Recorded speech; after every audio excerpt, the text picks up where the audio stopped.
नमस्ते सम्पूर्ण मेरो नेपाली परिवारलाई र जतिजना पनि यहाँ देश विदेशमा हुनुहुन्छ हाम्रो नेपाली परिवारहरु सबैलाई ह्यापी दशैं। सो गाइज आज दशैंको दिन पुरा तयारीमा छन्। आमाले तयार गरिसकेको छन् किनभने यो घर चाहिँ हाम्रो अब कुलमा मेरो हाम्रो फ्यामिलीहरुमा चाहिँ सबभन्दा ठुलो सिनियर चाहिँ मेरो आमा हो। त्यही भएर हरेक साल चाहिँ यही हुन्छन्, सबैजना यही आउँछन्, सबै हाम्रो फ्यामिलीहरु टीका लगाउन। अहिले सायद 11:30 बजे सायद हो। एकदम तयारीमा छ आमाले, सबै तयारी गरिसकेको छ आमाले। गाइस चमरा समरा सब तयारीमा छन्, सेटअपहरु।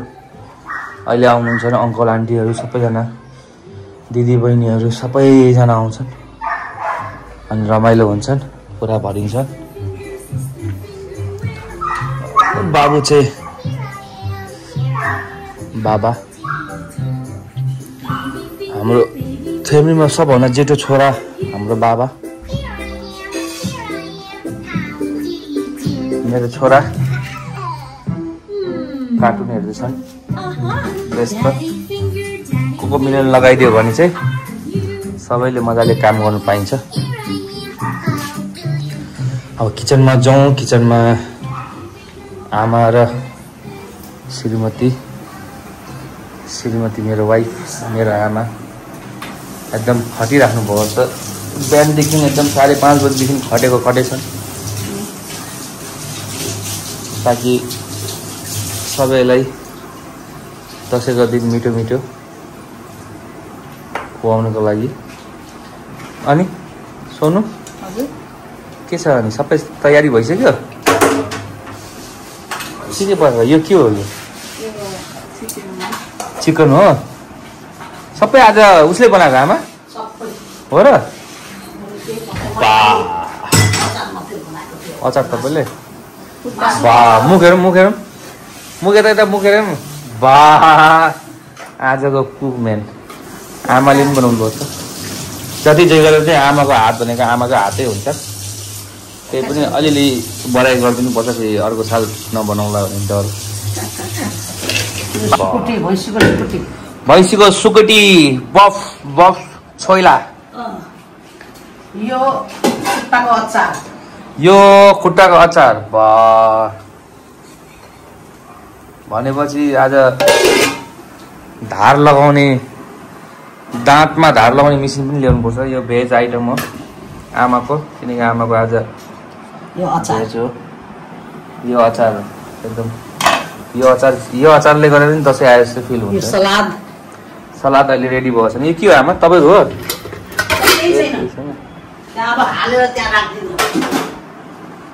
अनि अर्को कुकरमा मटन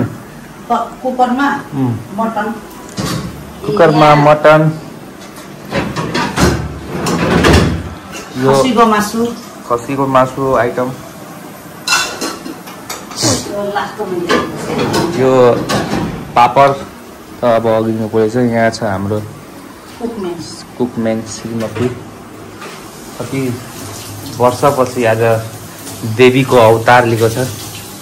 सधैँभरि यसरी नै अवतार लिइराखोस्। यसरी नै अवतार लियो भने यो घर पतिको त्यतिकै उन्नति भइहाल्छ। पतिको उन्नति हुने नै श्रीमतीको हातमा हुन्छन्। जहाँ श्रीमतीले गोलमोल गर्यो त्यसै पतिको पनि जिन्दगी गोलमोल हुन्छ। तर जति गोलमोल भयो भने आमाको आशीर्वादले फेरि पूरा तयार भइहाल्छ। ओके गाइस, तयारी भइसकेको छ र सायद अहिले 11:30 बजेको सायद हो टीकाको। र मेरो छोराको पनि पहिलो दशैं 1 वर्ष भयो। अस्ति भर्खर 3 दिन अगाडि 1 वर्ष भयो मेरो छोरा पनि। I am very happy and I am very miss you my dad, मेरो बुवा धेरै मिस गर्दैछु। तर मेरो भगवान भगवानको नि भगवान महाभगवान मेरो बाजे मान बहादुर भुजेल, उहाँलाई म धेरै धेरै धेरै धेरै धेरै मिस गर्छु। र मेरो माम, मेरो आमाको आमा माम,